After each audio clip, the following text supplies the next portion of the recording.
आज हम लोग फंक्शन के कुछ प्रॉपर्टी के बारे में स्टडी करेंगे। इससे पिछले के क्लास में हम लोग फलनों का संयोजन लिख लिए थे, कंपोजिशन ऑफ फंक्शन। ठीक है, कंपोजिशन ऑफ फंक्शन कब होता है तो इसको एक बार रिव्यू कर रहा हूँ। F a tend to b and ji such that B tend to क्या है सी। तो दो फलनों का कंपोजिशन हम इस टाइप से करते हैं। इसमें तीन सेट होना चाहिए, ए बी और क्या है सी। तो अगर ये एफ फंक्शन डिफाइंड है और ये क्या है जी फंक्शन डिफाइंड है और यहाँ पर एक्स है, तो एफ एक मशीन है और जी एक मशीन है, तो ये एफ इस एक्स से हो जाएगा तो ये एफ एक्स बन जाएगा। ठीक है ना। अब इसके अंदर में सारे क्या हैं एफ एक्स हैं, एफ एक्स इस जी मशीन से होकर जाएगा तो जी ऑफ एफ एक्स हो जाएगा, है ना। तो ये होता है, ये जस्ट अपोजिट है, पहले एफ गए फिर जी गए। तो अगर ए से सी जाएंगे ना, है ना, तो लास्ट में क्या है उसको पहला लिखना पड़ता है जी ओ एफ, जी उसके बाद F, this is the G O F. Okay, तो आपको जनरली मैं ये बता रहा हूँ F such that A tend to B है and ji such that B tend to क्या है सी। तो यहां पर अगर ऐसा लूं लास्ट में क्या है जी है, तो G of F such that starting क्या है ए टेंड टू सी। तो अगर इन दोनों से अगर मैं डायरेक्ट ये लिखता हूं तो मैं यहां लिखूंगा बाई कंपोजिशन, कंपोजिशन हो गया बाई कंपोजिशन, ऐसा। इस बात को याद रखेंगे। तो आज हम लोग फंक्शन के क्या पढ़ेंगे, प्रॉपर्टीज, कुछ थ्योरम, है ना। इससे पहले आपको मैं आइडेंटिकल फंक्शन क्या होता है ये बता रहा हूं, तत्समक फलन।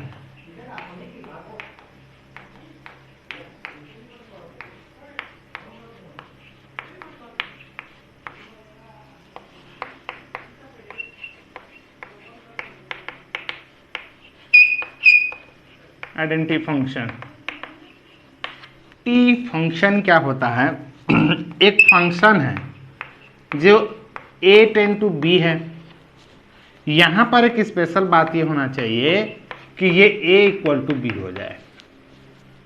मतलब अगर ये डोमेन को डोमेन और इसके बीच में एक फंक्शन एफ डिफाइंड है, अगर आप क्या रख रहे हो इस फंक्शन में, अगर एक्स रख रहे हो तो आंसर एक्स ही आए। मतलब अगर 1 रख रहे हो तो 1 आए, 2 रख रहे हो तो 2 आए, 3 रख रहे हो तो 3 ही आए। मतलब जो भी नंबर रखोगे, 5 रखोगे तो 5, 6 रखोगे तो 6। तो कहने का मतलब इसमें 1 2 3 4 है, तो इसमें भी 1 2 3 और क्या है 4। 1 का 1 आंसर दिया, 2 का 2 आंसर दिया, 3 का 3 आंसर दिया, 4 का 4 आंसर दिया। तो ऐसे फंक्शंस को हम लोग क्या बोलते हैं, आइडेंटिटी फंक्शन बोलते हैं। ठीक है ना। तो देख लीजिए आइडेंटिटी फंक्शन क्या होता है, लैंग्वेज में लिख दे रहा हूं मैं। आई ए से प्रदर्शित किया जाता है,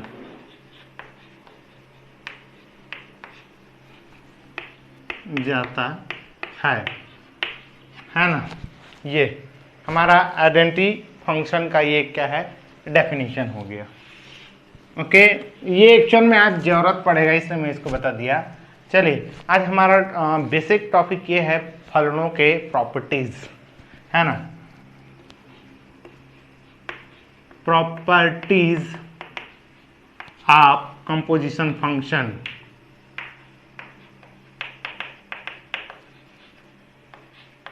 फंक्शन प्रॉपर्टीज ऑफ क्या है कंपोजिशन फंक्शंस। क्लियर है, इसको ध्यान से देखिए। प्रॉपर्टीज ऑफ कंपोजिशन फंक्शन में आप जान रहे हो एसोसिएटिव लॉ, है ना। एक होता है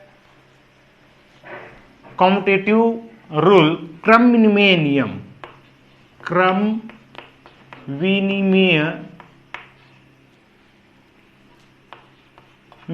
नियम,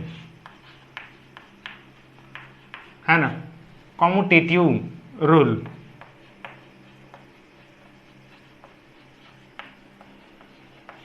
ठीक, देखिए आप बोलोगे ये जो क्रम विनिमय है ये तो ऑपरेटर के बीच में हम लोग यूज करते हैं, इसमें कैसे आ रहा है? तो ये देखिए, ये एफ, ये क्या है? फॉग। ये क्या है? गॉग। तो ये जो बीच में ओ आ रहा है ना, ये एक ऑपरेटर है, समझिए, ध्यान से सुनिए, GOF। तो ये जो बीच में एक ओ है, इस ओ को कंपोजिशन ऑपरेटर समझिए।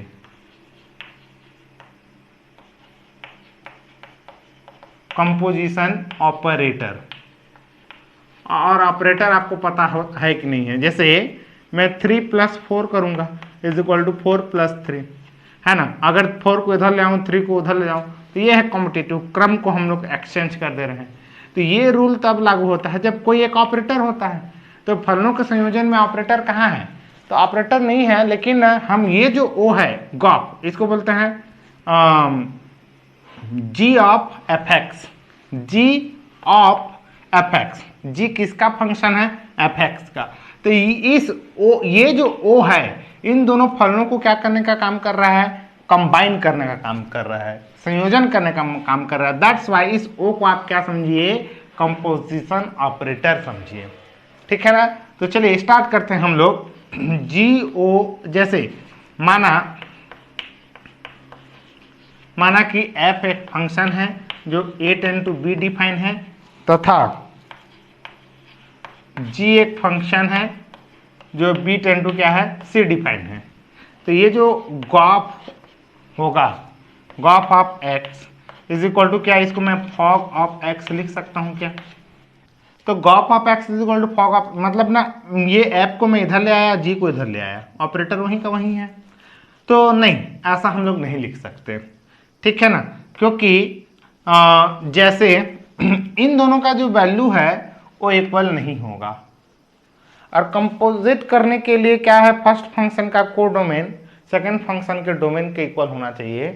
तो ये जो आप एक बात ध्यान दीजिए, ये क्या है? f है, और ये क्या है? g है। ये a है, b है, और क्या है? c। तो ऐसे इक्वेशन को हम लोग क्या बोलते हैं? Gauff of x। तो सुनिए, मैं अगर यहाँ x रखूंगा तो यहाँ क्या आएगा? fx इज इक्वल टू आप y मान लीजिए, ठीक है ना? अब यहां पर क्या हो जाएगा? g। अब यहाँ क्या रखूंगा? यहाँ पर हमारा y है ना, तो यहाँ y रखूंगा, तो हमारा g y is equal to क्या आया? z आया, ठीक है? तो आगे देखिए, GOF x का आंसर क्या होगा? G ऑफ fx होगा, ठीक है? G fx is equal to क्या है भाई?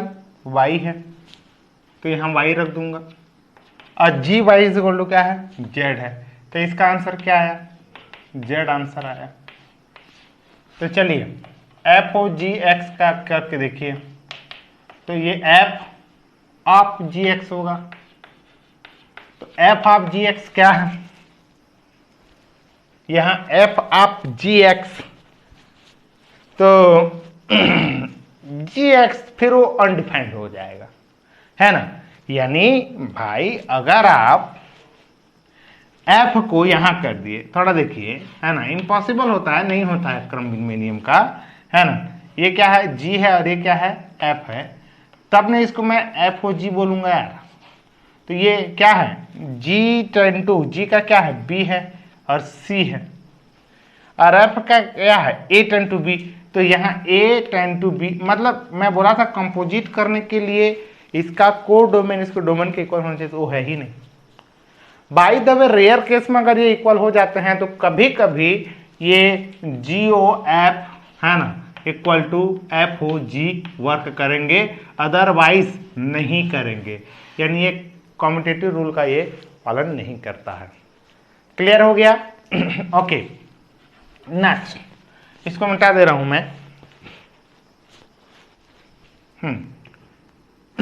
सेकेंड नंबर में फलनों का संयोजन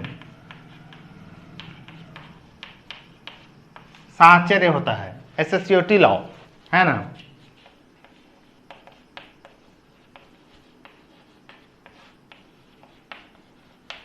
होता है एसोसिएट।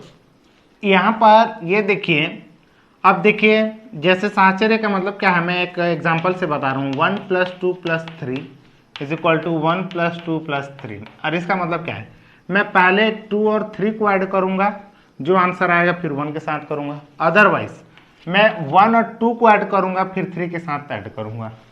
तो दोनों में अगर आंसर अगर हमारा इक्वल हो जाता है तो क्या है, कंपोजिशन, सॉरी साहचर्य है। तो इस फलनों के संयोजन का साहचर्य में हमको 3 फंक्शन चाहिए, जैसे एफ, ठीक है ना, एफ फंक्शन चाहिए, जी फंक्शन चाहिए और एच फंक्शन चाहिए। क्लियर हो गया, ये 3 टाइप्स के फंक्शन चाहिए। अब ये कौन कैसे डिफाइन करेगा मैं उसको बताऊंगा।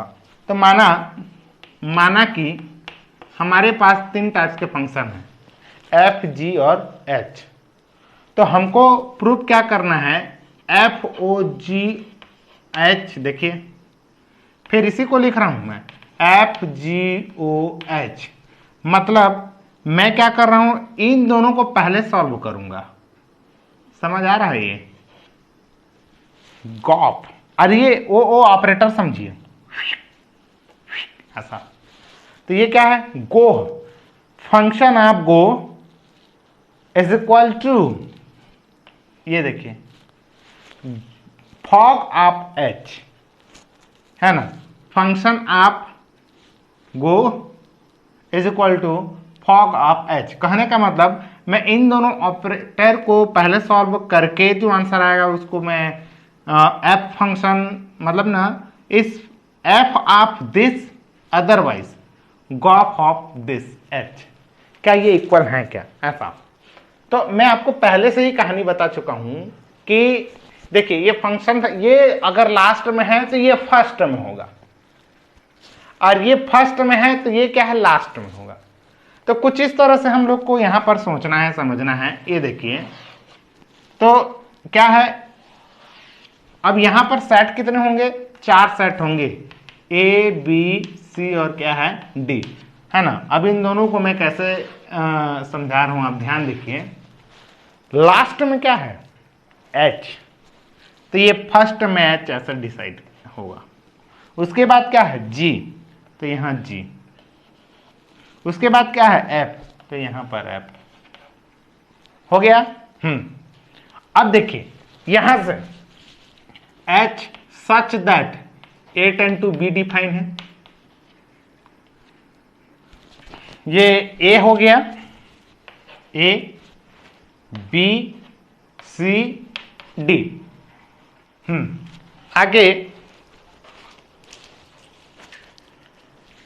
जी सच दैट क्या हो जाएगा, B tend to C, B tend to C, और एफ सच दैट क्या हो जाएगा, C tend to D. Clear है, ये हमने फंक्शन के डोमेन को डोमेन हमने डिसाइड कर लिया। तो देखिए जी ओ एच किधर होगा, तो कहां से कहां होगा, पहले तो जी ओ एच फाइंड कीजिए। चलिए मैं इसको आप ऐसा समझा रहा हूं यार, ध्यान से समझिए। यहां पर एक्स है, तो ये क्या होगा, ये एक्स एच मशीन से होकर जा रहा है, इसलिए h of x is equal to क्या समझिए, वाई। हाँ, ये किससे होकर जा रहा है, एच एक्स किस मशीन से पास होगा, जी, तो मैं जी को पहला लिखूंगा, जी अब एच एक्स हो गया इज इक्वल टू, ये क्या हो जाएगा, जी आप एच एक्स को आप क्या मान है, वाई, हाँ, और इसको आप क्या मान लीजिए, जेड मान लीजिए। अब ये जो है, ये जी आप एच एक्स को हम लोग क्या लिख सकते हैं, इसको हम लोग लिख सकते हैं ये, क्लियर। अदरवाइज अब क्या है, ये वाला जो चीज है इससे पास होकर जाएगा तो क्या हो जाएगा, एफ आप जी ओ एच, ठीक है ना, ये, और यहां एक्स लिख दे रहा हूं, ठीक। तो इसके इक्वल में क्या हो जाएगा, एफ, मैं अभी बताऊंगा सारा चीज, है ना। इसको हम लोग क्या माने थे, इसका आंसर जेड आया है, तो ये क्या हो जाएगा जेड, ये एफ जेड कहने का मतलब। देखिए ना, ये जी ओ एच का आंसर क्या है, G Y is equal to Z. Okay, हाँ तो हमको ये प्रूव करना है, क्या है, F O G O H is equal to F O G O H.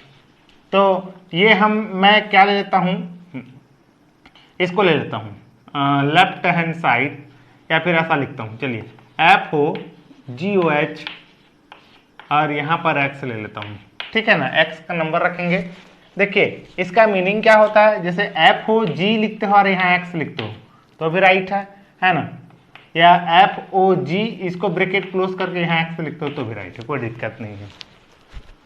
हाँ तो इसको सॉल्व करेंगे तो ये क्या हो जाएगा, एफ, ये ओ पहले सॉल्व होगा, ओ का मतलब ऐसा ब्रैकेट, फिर जी ओ एच, फिर यहां पर एक्स, ऐसा हो गया। फिर एफ, फिर क्या है जी, यहां क्या है ओ का मतलब है यहां पर एच है ना, और ये एक्स, ऐसा, तो एफ हो गया H x is equal to Y, तो ये जी वाई दे देगा, F G Y is equal to Z दे देगा, तो ये फाइनली क्या आया, एफ जेड आया। चलिए अब इस साइड को लेकर सॉल्व करता हूं, F O G O H, यानी इन दोनों को सॉल्व करना है, तो इसका मतलब क्या है, अब यहां एक्स होगा, तो एफ ओ जी, आप ब्रैकेट लगा दीजिए एच एक्स, ठीक, एफ ओ g h x, h x कहाँ गया, H x is equal to Y, तो आप यहां वाई लगा दीजिए। अब इसको जानते हो f of bracket g y, तो g Y is equal to क्या है, जेड, तो ये क्या हो जाएगा एफ जेड। ये देखिए इसका भी आंसर एफ जेड आया, इसका भी आंसर एफ जेड आया, ये तो ये क्या होता है, कॉम्पिटिटिव रूल का ये क्या करता है, फॉलो करता है, समझ आया है ना। और इसका डोमेन रेंज अगर निकालना चाहें तो निकाल सकते हैं आप इस तरह से, कोई दिक्कत नहीं, ये वाला ऐसे करके, ठीक है, डोमेन रेंज के कॉन्सेप्ट से भी बनाएंगे तो भी बनेगा, है ना, ए टू डी इसका क्या हो जाएगा, such that a to d इस तरह से। ओके, अब हम लोग सेकंड देखते हैं,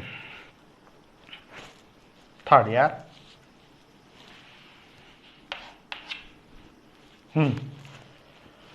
हाँ सेकेंड थर्ड नंबर हमारा आज का प्रॉपर्टी क्या कहता है, इधर देखिए कि if function a tend to b and g function b tend to c 1 1 and onto है, मतलब क्या समझ आया कि ये फंक्शन, ये a है और ये क्या है b है, इनके बीच में फंक्शन है, तो यहां पर अगर मैं f(x1) इज इक्वल टू क्या लेता हूं, f(x2) लेता हूं, तो ये क्या इंप्लाई करने वाला बंदा है, x1 is equal to x2, क्योंकि फंक्शन क्या है 1 1 है बोला है, एंड ऑन्टो का मतलब क्या है, यहां पर सारे, यहां जितने भी हैं f(x) इज इक्वल टू क्या है y, यानी यहां जितने भी नंबर हैं उन सब का ये क्या दे रहा है, मतलब इन इमेज बना हुआ है इसके एलिमेंट के द्वारा। ओके, तो फंक्शन में अगर x रख दूंगा है ना, तो मुझे सारे y मिल गए, ठीक है, x इज इक्वल, यहाँ सारे x है तो ये सारे y है, ये कंडीशन, ठीक।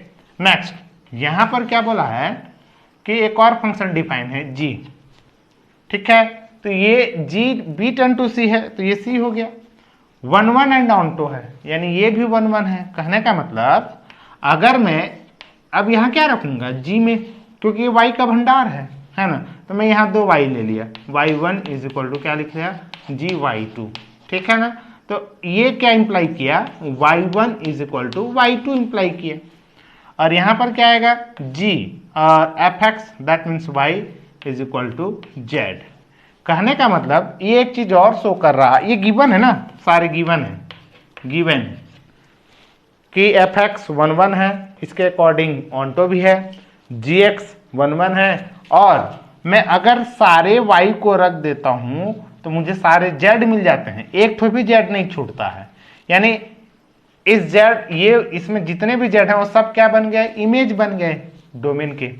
ठीक, मतलब जी वाई, इस y का मतलब सारे y हो गए हैं इज इक्वल टू जेड, और ये z क्या है, belongs to c, every c, और ये y क्या है, belongs to b, every, for all y is belongs to, यानी जितने y हैं सब बी के हैं। ओके, तो हमको जानकारी मिल गया क्या क्या दिया है। तो हमको क्या प्रूफ करना है, गॉफ ए टेंड टू सी भी 1 1 एंड ऑन्टो होगा। तो कैसे प्रूफ करेंगे, देखिए, तो यहां पर क्या है, गॉफ बहुत इजी है यार, गॉफ क्या है, A tend to C, A tend to C. तो ए में कोई दो एलिमेंट लीजिए, है ना, 1 1 के लिए हम कैसे प्रूफ करते हैं, 1 1 के लिए 1 1 यानी एक के लिए हम लोग कैसे प्रूफ करते हैं भाई, इस ए से x1 and x2 is belongs to A, समझ आया। तो यहां पर क्या हुआ, गॉफ x1 क्या है, GOF गॉफ क्या है, x1, GOF gof x1 is equal to GOF x2। मैं ये काम किया, हमारा स्टेप तो जान रहे हैं हम लोग कैसे करते हैं भाई, इस फंक्शन में इसको रखा, यानी ये दोनों क्या है, इक्वल है, तो हमको फाइनली क्या इक्वल करना पड़ेगा, x1 is equal to x2 equal करना पड़ेगा। अगर वो इक्वल हो गया तो गॉफ भी क्या हो जाएगा, देखिए यहां पर f फंक्शन में x1 और x2 रखा था और इक्वल हुआ, तो f फंक्शन 1 1 हुआ, g में y1 और y2 और ये तो g 1 1 हुआ। अगर गॉफ में अगर x1 और x2 रखता हूं और उसमें x1 इक्वल टू x2 होता है तो क्या हो जाएगा, हेलो g आप ये क्या हो जाएगा, fx1, ओके, और ये क्या हो जाएगा, g आप fx2।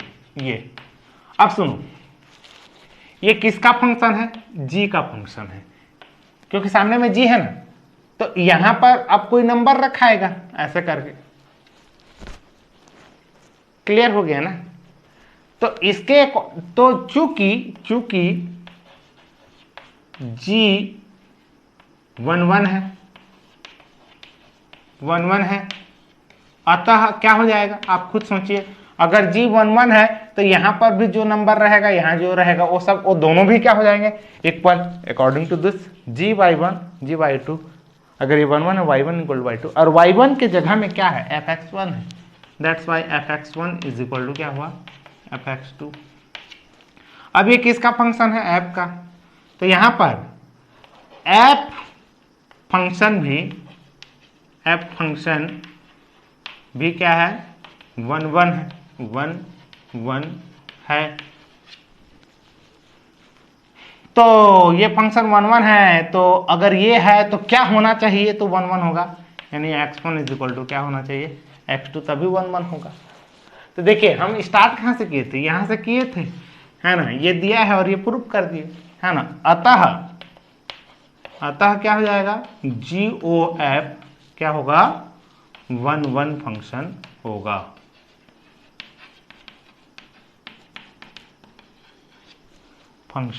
होगा। ये क्लियर है ये। चलिए अब ये तो समझ में आ गया होगा आप लोगों को कि ये भी क्या है, ये एक 1 1 फंक्शन हो गया। नेक्स्ट अब इसको वांट टू प्रूव करना है, मिटाता हूं इसको,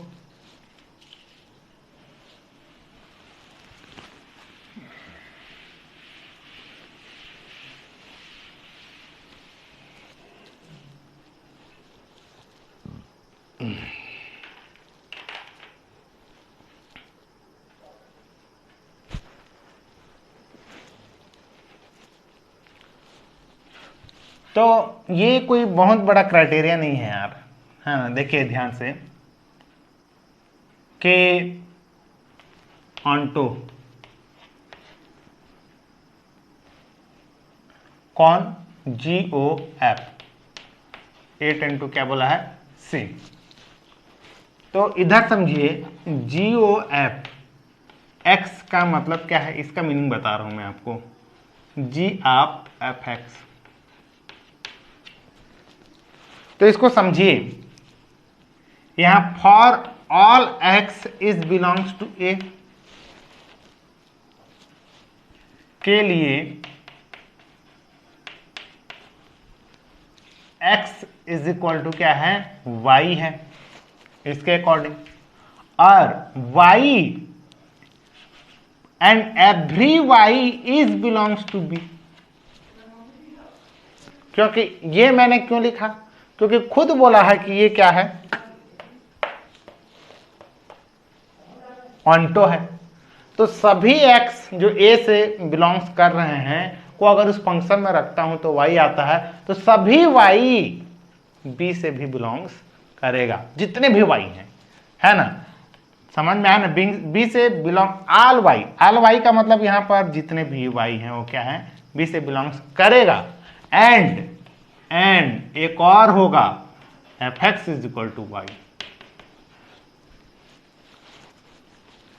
यानी सारे X के लिए मुझे Y मिलेगा। मतलब ये लाइन अगर लाइन अगर आप लिखते हो और आपको इसको बारीकी से अगर सोचते हो ना, तो ये इसमें देखिए, अब उस लाइन का मैं मीनिंग बता रहा हूं। सुनो, इस फंक्शन में यहां पर जितने X हम सब तो रखाएंगे, ये तो पक्का है। इसमें से कोई भी एलिमेंट नहीं छूटेगा। कोई भी एक एलिमेंट छूट गया मतलब वो फंक्शन नहीं है। यानी सब X जो है इसमें रखाएगा, सारे X रखाए, और क्या है? सारे Y आए।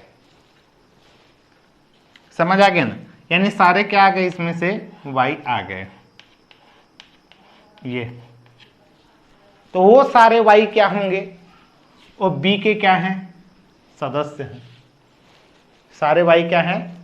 प्रत्येक Y क्या है? B का क्या है? सदस्य है। और इसमें जितने भी मतलब जितने for all Y is equal to, मतलब जितने भी Y हैं वो सब B के अंदर में ही रहेंगे। यानी B बराबर Y।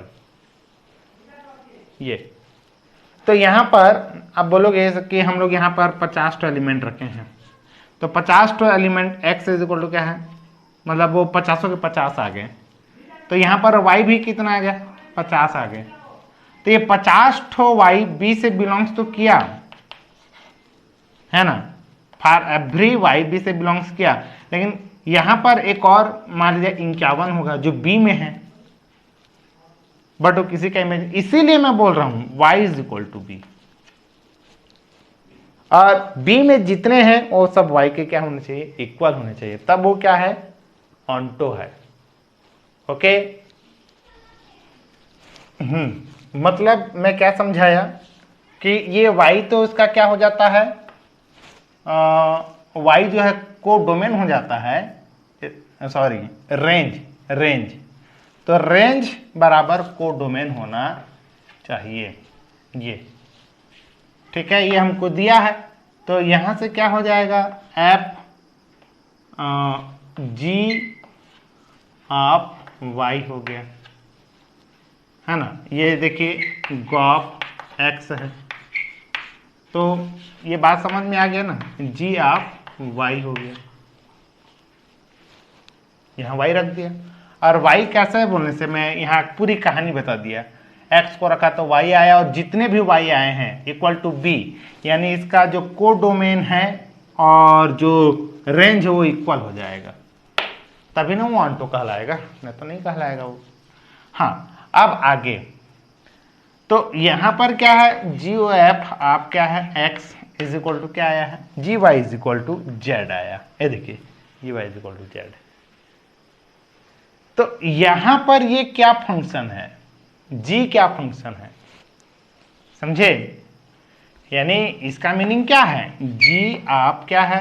FX है। ये इसका मीनिंग वही है ना, इज इक्वल टू क्या है? Z आया है। तो यहां पर जो z है ना, z, तो यहां पर लिखना पड़ेगा, यहां for all y is belongs to b, देखिए for all x is belongs to c, यानी for all y is belongs to b के लिए gy is equal to z, और for all z is belongs to b and z is equal to c, ये तो वो क्या हो जाएगा, ऑन्टो का कंडीशन हो जाएगा।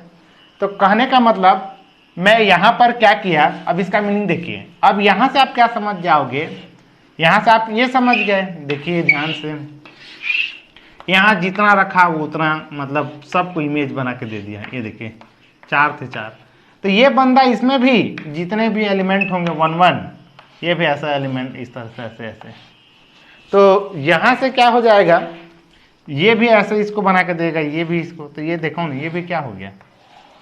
तो इस कहानी का मतलब क्या समझ में आया कि फॉर ये x कौन था, ये x ये था, इसको मैं बता चुका हूं, for every x is belongs to a के लिए ये मिला बीच वाला, और वो जो y आया है वो g फंक्शन में रख के ये आया है c। कहने का मतलब यहां से यहां छलांग लगाते हुए आ गया, ये के लिए क्या है, every z is belongs to, ये इज बिलोंग्स टू, ये c होगा यार, ये c, ठीक है ना, और c इज इक्वल, ठीक है, is belongs to c and z is equal to c। तो इस कंडीशन में क्या समझ में आया कि मैं सारे क्या रख दिया, सारे x को रखा और मुझे क्या मिल गया, सारे z मिले, ठीक है ना, और इस z में z क्या है, रेंज मिल गया, और वो सारा रेंज क्या हो गया, c का सदस्य हो गया। फिर से मैं इसमें सारे x को रखा, यहां पे सारे x को रखा, सारे x को रखने के बाद मुझे इमेज क्या मिला, z।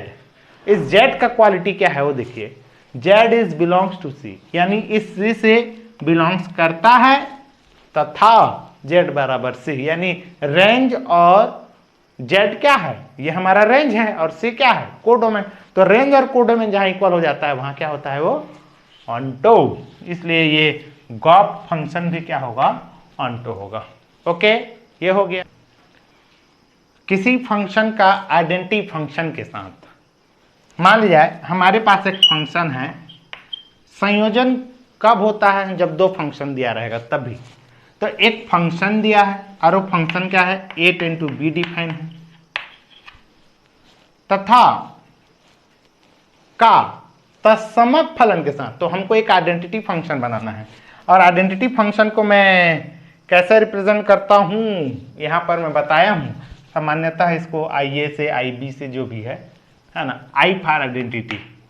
तो यहां पर एक आइडेंटिटी फंक्शन है, समझ आ गया, जो जैसे ऐप के जगह में क्या आया है, I आया है, तो ये कहां से खत्म हो रहा है, B से, तो B टेंड टू B ही होगा।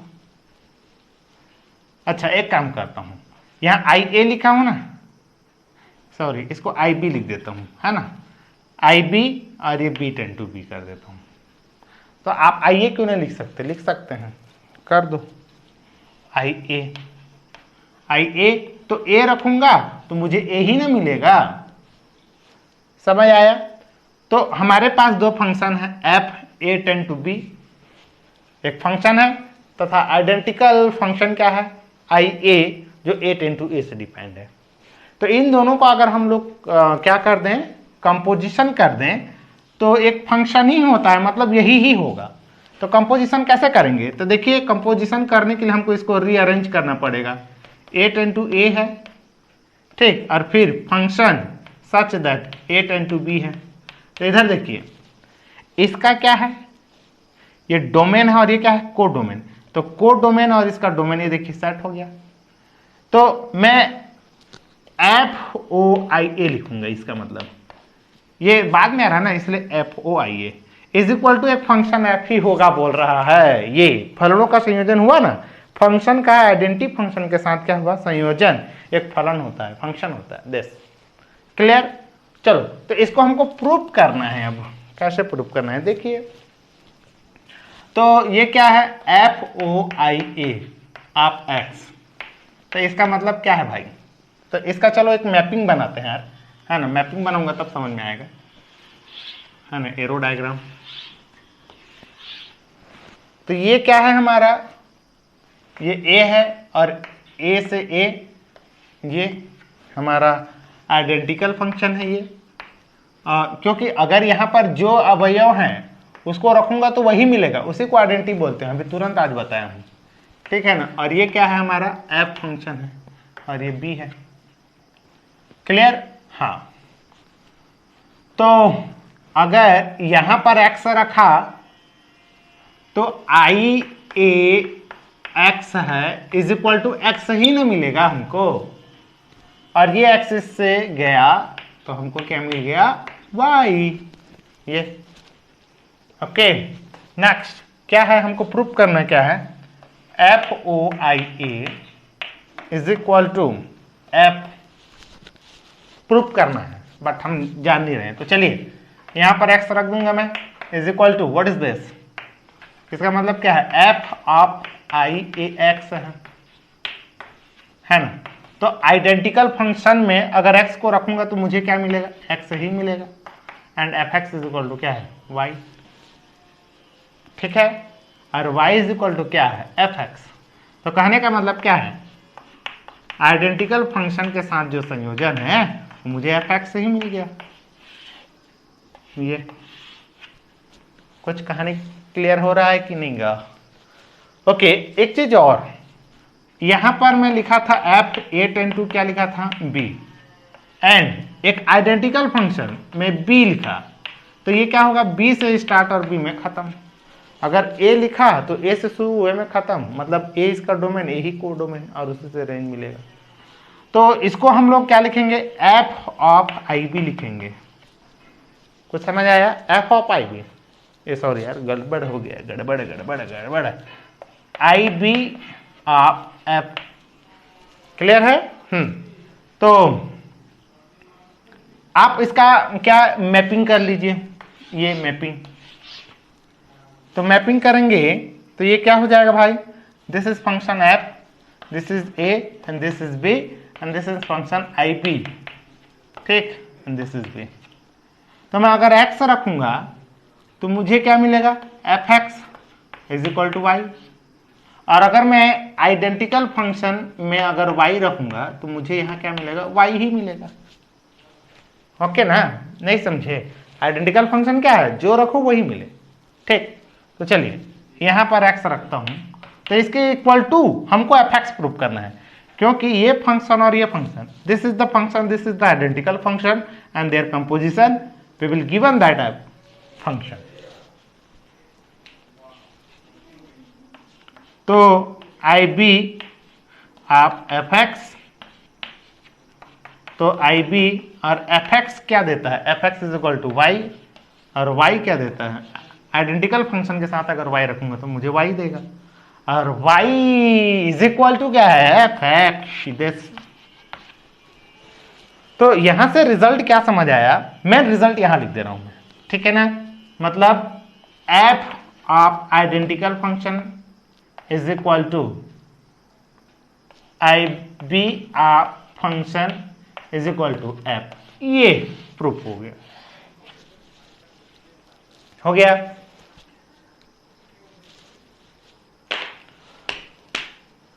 तो इस तरह से क्या है, कंपोजिशन ऑफ फंक्शन के कुछ प्रॉपर्टीज हैं, है ना। तो आने वाले लेक्चर में मैं आपको दो और चीज बताऊंगा, सॉरी चार चीजें और बताऊंगा, चार इसके प्रॉपर्टीज और हैं। देन हम लोग क्या करेंगे, एक्सरसाइज एंड एग्जांपल स्टार्ट करेंगे। ओके, फिर हम लोग इन्वर्स देखेंगे, है ना। मैं अच्छे से इसको छोटे छोटे लेक्चर बना के आपको बता रहा हूँ, पढ़ना और मेहनत करना ये आपकी रिस्पॉन्सिबिलिटी है। ओके, अगर आपको वैसे भी हम लोग भी मेहनत करते हैं, एक वीडियो को एडिटिंग करना, फिर उसको कंप्रेस करना, मतलब यूट्यूब तक डालते तक ना काफ़ी समय लगता है, अप्रॉक्सीमेट 6 घंटे लगते हैं। अगर टीचर इतना मेहनत कर रहा है तो आपको भी उतना मेहनत करना चाहिए। खैर कोई दिक्कत नहीं, आप मेहनत कीजिए और कोई भी डाउट होता है तो आप पूछिए।